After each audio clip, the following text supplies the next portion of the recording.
Salut, bienvenue sur ma chaîne, je suis Nuren et j'aimerais te faire découvrir quelque chose qui me passionne, l'éthologie. Épisode 1, introduction. Alors pour ce premier épisode, on va faire une petite introduction ensemble pour qu'on soit bien au clair sur ce que c'est l'éthologie. Et pour les prochains épisodes, je compte prendre un thème en particulier et le décortiquer avec toi et discuter dessus, comme par exemple la notion de justice et les animaux.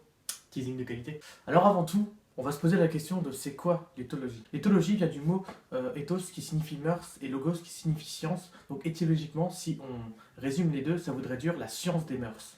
Mais grosso modo, elle commence bien cette émission. Grosso modo, ça signifie l'étude des animaux. Enfin, si ça arrêtait là, ça voudrait absolument rien dire.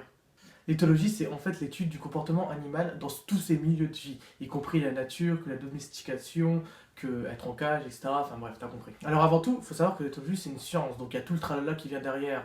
Méthodologie, articles, conférences, drogue, sexe et plein d'autres trucs vachement classe. Alors, comment on la pratique? Comme je vous l'ai dit, l'éthologie, c'est une science. Donc une science étudie son objet d'étude. Et comme on l'a vu ensemble, son objet d'étude est le comportement animal. C'est bien, il y en a moins un qui suit au fond. Donc on va essayer de voir d'où viennent ces comportements animaux, c'est quoi les déclencheurs, qu'est-ce qui fait qu'un animal réagit de telle ou telle manière dans certaines situations. Et pour ça, un gars du nom de Timbergen définit quatre questions qu'on doit se poser lorsqu'on veut étudier un comportement animal. La première, c'est la cause immédiate. En gros, pourquoi l'animal fait cette action à ce moment-là. Ça vient souvent d'un stimulus externe. Par exemple, t'as une brebis qui broute de l'herbe et là t'as un putain de loup qui lui saute à la gorge. Le premier réflexe qu'aura la brebis, c'est éventuellement de fuir. Mais ce qui a causé ce comportement de fuite, c'est bien le loup, qui a un stimulus externe. Un peu à l'image de toi quand t'entends...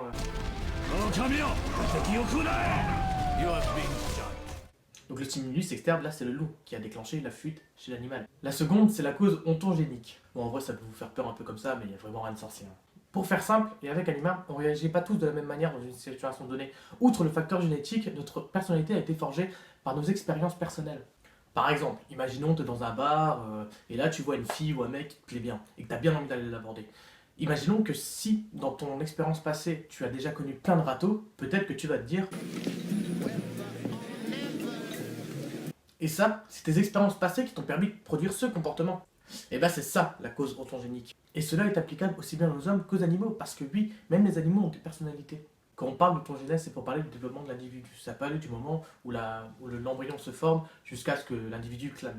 La troisième, c'est la cause phylogénèse. Encore une fois, n'ayez pas peur de ce terme. Vous pouvez penser que c'est lié à la philosophie. Eh bien bien joué, parce que c'est pas du tout ça. La phylogénèse, c'est la manière dont s'est développée une espèce qui a fait qu'elle a produit ces comportements bien spécifiques. On va revenir à toi qui est parti pécho dans un bar. On peut peut-être se demander qu'est-ce que tu es venu foutre là un samedi soir. Eh bien, on peut par exemple avancer l'hypothèse que tu es là dans le but de te sociabiliser. Mais pourquoi tu veux te sociabiliser?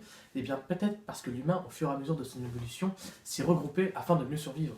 Et c'est cette évolution qui t'a poussé en cette froide soirée de samedi à vouloir pécho dans un bar, comme disent les jeunes. Ou peut-être que tu as simplement voulu te saouler la gueule, et dans ce cas-là, tu as niqué mon hypothèse, LDP.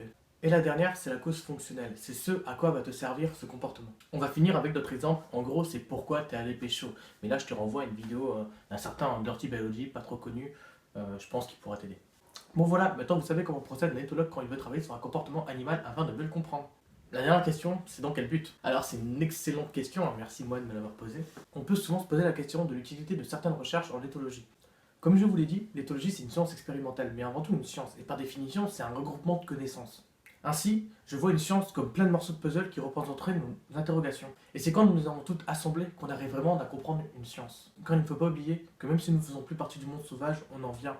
Et comme dit le proverbe, lorsque tu ne sais pas où tu vas, à l'instar des questions sur la physique et l'univers, regarde où tu viens. Et je pense que vous avez compris la métaphore. Merci, merci, merci, merci, merci mille fois d'avoir suivi cet épisode jusqu'à la fin, même si vous êtes que deux. Moi, ça me fait super plaisir. Je vais essayer de faire un épisode qui est beaucoup plus intéressant. Comme je vous l'ai teasé, ça sera sur la notion de justice chez les animaux et j'espère que ça sera beaucoup plus intéressant que celui que je viens de faire. Vous pouvez me rejoindre sur les réseaux sociaux. Ça s'affiche ici, je crois. Et vous pouvez. Je remercie infiniment Sarah qui est derrière la caméra et qui m'a aidé tout au long de cet épisode. Je vous remercie, à la prochaine et prenez soin de vous. Peace.